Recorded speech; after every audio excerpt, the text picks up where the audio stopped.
Hey guys, in this video I'm gonna show you how you can adjust precipitation settings in Madden 26. It's pretty easy. All you have to do, just select settings from the home screen, and here in the game options tab, if you scroll, you're gonna see the sliders for precipitation. Like all these options you have: precipitation, catch chance, scale, pass accuracy, pass strength, and so on. You can adjust the sliders however you want, but I have some presets. The first one is hardcore realistic weather, and if you follow these settings you'll able to get the result like this: noticeable slipping, harder catching and passing, more missed kicks in heavy weather, running becomes safer than passing, and closest to real NFL storms. If you want this, you can just follow these settings.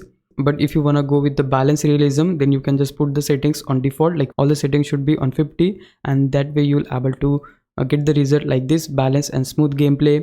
Weather matters but doesn't ruin games, work great for franchise, online and all Madden, and best for most players.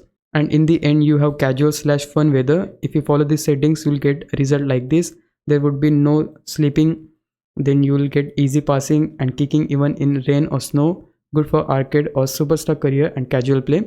And yeah, this is basically how you can adjust precipitation settings in Madden 26. If you found this video helpful, please leave a like, subscribe the channel. I'll meet you in the next one. Bye bye.